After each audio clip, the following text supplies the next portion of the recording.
जी, क्या कहना चाहोगे? काफ़ी देर से आप प्रदर्शन कर रहे हैं, अभी भी आपकी मांगों को सुना नहीं गया। जी, 189 डेज से हम कंटिन्यूसली यहाँ पे प्रदर्शन कर रहे हैं। तो जैसे आपने कहा मांगों को सुना नहीं गया, तो ये तो बड़ी बदकिस्मती है कि सोसाइटी के एक पार्ट होने के बाद भी, गवर्नमेंट का एक एडमिनिस्ट्रेशन का पार्ट होने के बाद भी गवर्नमेंट जब हमारी बातों को अनसुना कर दिया, ऐसा नहीं सुना नहीं गया, सुना उन्होंने है, सुन के अनसुना किया जा रहा है। तो ये बात तो अपनी भी समझ से थोड़ी बाहर रहती है कि जैसे पिछले दिनों हमारे एक बीजेपी के लीडर साहब कह रहे थे अपने इंटरव्यू में कि जो यहाँ की ब्यूरोक्रेसी है वो सही से केस को इंटरप्रेट नहीं कर पा रही है एलजी साहब के सामने। तो यहाँ दो चीजें बड़ी गौर करने वाली बात है कि ब्यूरोक्रेसी का काम है, अगर उनको कुछ सोसाइटी में कोई प्रॉब्लम है तो उनको उसी हिसाब से उसको इंटरप्रेट करना चाहिए। तो फिर इसका मतलब कि क्या वो अपनी वैसे इतने काबिल नहीं कि उनको दिखाई नहीं दे रहा कि क्या हो रहा है कश्मीर वैली के अंदर। और एलजी साहब के लिए कहना चाहूंगी कि जो एक जैसे घर का जो हेड होता है उसकी रिस्पॉन्सिबिलिटी होती है घर के अंदर क्या चल रहा है उसको पता होना चाहिए। यूटी के हेड होने के कारण, यूटी के हेड होने के नाते उनको पता होना चाहिए यूटी में हो क्या रहा है। जैसे वो खुद करते हैं, एक इंसिडेंट बताऊंगी, जब वो रजनी बाला मैम हमारे शहीद हुए, उनके घर वो गए हैं, वहां जाके उन्होंने बोला है, उन्होंने कहा है कि रजनी बाला मैम का जो स्कूल था जहां वो जॉब कर रही थी, उस स्कूल का नाम रजनी बाला मैम के नाम से हो, शहीद रजनी बाला के नाम से हो। एक बात। दूसरी, उन्होंने कहा कि इनके हस्बैंड और इनकी बेटी को जो भी कोई प्रॉब्लम्स है उनको इमीडिएट ठीक किया जाए, पूरा किया जाए। अब क्या इनका काम इतना ही कह दिया, इन्होंने कह दिया, इनको देखना नहीं था दूसरी बार कि क्या वो काम हुआ?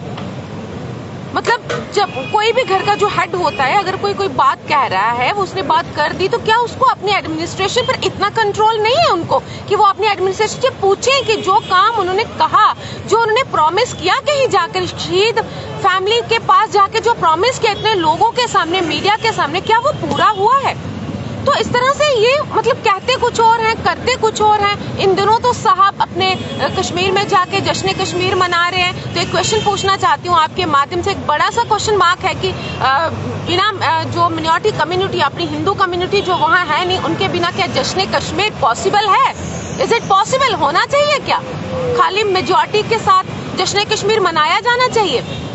आपके लिए ये नंबर्स होंगे, जो शहीद हुए हैं लोग, वो नंबर्स हो सकते हैं, पर हमारे लिए ये लोग नंबर नहीं हैं। हमारे लिए फीलिंग्स हैं, हमारे लिए परिवार हैं, हमारे लिए फैमिली मेंबर्स हैं। ये उनके घरों में जाके देखे कितनी मुश्किल से। हमारी डिमांड क्या है? हम एक ट्रांसफर पॉलिसी मांग रहे हैं। ट्रांसफर पॉलिसी सर्विस रूल के अकॉर्डिंग भी हक होता है, हमारा राइट है ट्रांसफर पॉलिसी। अगर सर्विस जो हमारी रिक्रूटमेंट पॉलिसी बनाई गई, अगर उसमें एक क्लॉज मिस है तो वो क्या हमारा फॉल्ट है? वो एडमिनिस्ट्रेशन का फॉल्ट है, तो उसको अपना फॉल्ट सुधारना चाहिए, ना कि हमें बलि का बकरा बनाना चाहिए। वहां से जो वहाँ की टीआरएफ कोई एसोसिएशन है, जो भी कोई वो है, वो एक थ्रेट लेटर निकालती है। 8वां थ्रेट लेटर अभी तक निकला है।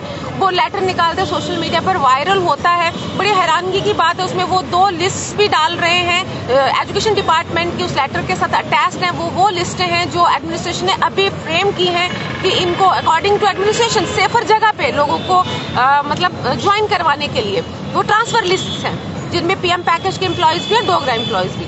अब वो लिस्ट लीक कैसे हुई, उस ग्रुप के पास कैसे पहुंची?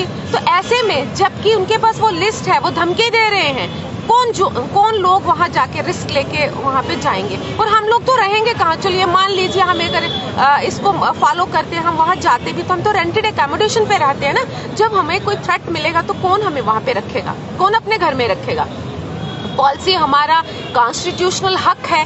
यहाँ पे तो मैं कहना चाहूंगी, आज बाबा साहब अम्बेडकर की पुण्यतिथि है, मतलब जो हमारे फादर ऑफ कॉन्स्टिट्यूशन है, हमें उन्हें हक दिया है।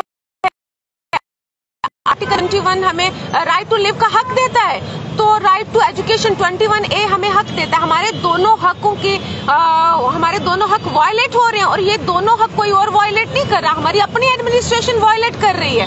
तो हम एडमिनिस्ट्रेशन से ये अपील करते हैं कि प्लीज हमारी ट्रांसफर पॉलिसी बनाई जाए, और आप कुछ करके दिखाइए ना। 1 साल के अंदर, पूरा 1 साल हो गया टारगेट किलिंग को, ये रुक नहीं रही है। वहां आप कुछ भी सही नहीं कर पा रहे हो। जब तक ट्रांसफर पॉलिसी बनती है, जो लोग इस ट्रांसफर पॉलिसी में अगर नहीं भी आते हैं तो तो उन लोगों को जब तक वहाँ माहौल ठीक नहीं हो जाता, वहाँ टारगेट किलिंग बंद नहीं हो जाती, वो लोग यहीं पर अपनी सर्विस देंगे। जम्मू में ही उनकी सर्विसेज लीजिए। अगर आप सोचते हैं कि सैलरी बंद करके आप हमें डरा सकते हैं, आप हमें मजबूर कर सकते हैं, एडमिनिस्ट्रेशन की तरफ से तो ऐसा ही है ना कि हमारी सैलरी बंद करेंगे, ये लोग डर जाएंगे, भूखे मरेंगे, ज्वाइन कर लेंगे। ये कोई सोल्यूशन है क्या? हरविंदर रैना जी आपके पास इधर आए थे, उन्होंने क्या आपको आश्वासन दिया था? उन्होंने भी यही आश्वासन दिया, सैलरी भी निकलेगी। मैं बात कर रहा हूँ तो उनसे भी कहना चाहती हूँ कि रैना साहब खाली आश्वासन से पेट नहीं भरते हैं, आश्वासन से टारगेट किलिंग नहीं रुकती है। आप काम करके दिखाइए, नहीं तो जैसे आप जो कहते हैं 50 के पार, तो फिर आपको इशारा काफी है, 50 के पार आप कैसे जाएं?